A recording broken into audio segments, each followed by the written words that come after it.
আগামী 24 ঘন্টায় দেশের অধিকাংশ জায়গায় বজ্রসহ বৃষ্টির আভাস রয়েছে জানিয়েছে বাংলাদেশ আবহাওয়া অধিদপ্তর। পাশাপাশি দেশের কোথাও কোথাও মাঝারি ধরনের ভারী থেকে অতি ভারী বৃষ্টির আভাস দিয়েছে এই সংস্থাটি।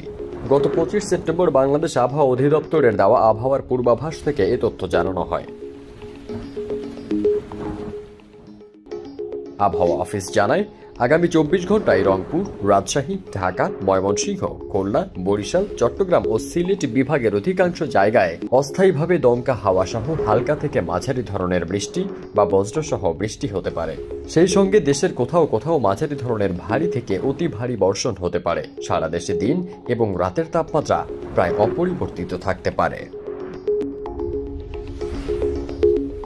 26 সেপ্টেম্বর বৃহস্পতিবার সন্ধ্যা 6টা থেকে পরবর্তী 24 ঘন্টায় রংপুর ও রাজশাহী বিভাগের অধিকাংশ জায়গায়, ঢাকা, ময়মনসিংহ ও সিলেট বিভাগের অনেক জায়গায় এবং খুলনা, বরিশাল ও চট্টগ্রাম বিভাগের কিছু কিছু জায়গায় অস্থায়ীভাবে দমকা হাওয়া সহ হালকা থেকে মাঝারি ধরনের বৃষ্টি বা বজ্রসহ বৃষ্টি হতে পারে।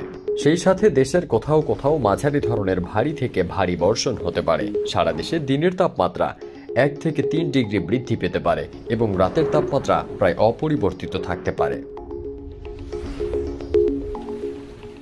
বৃহস্পতিবার সন্ধ্যা 6টা থেকে পরবর্তী 24 ঘন্টায় রংপুর, ময়মনসিংহ ও সিলেট বিভাগের অনেক জায়গায় এবং রাজশাহী, ঢাকা, খুলনা, বরিশাল এবং চট্টগ্রাম বিভাগের কিছু কিছু জায়গায় অস্থায়ীভাবে দমকা হাওয়া সহ হালকা থেকে মাঝারি ধরনের বৃষ্টি বা বজ্রসহ বৃষ্টি হতে পারে।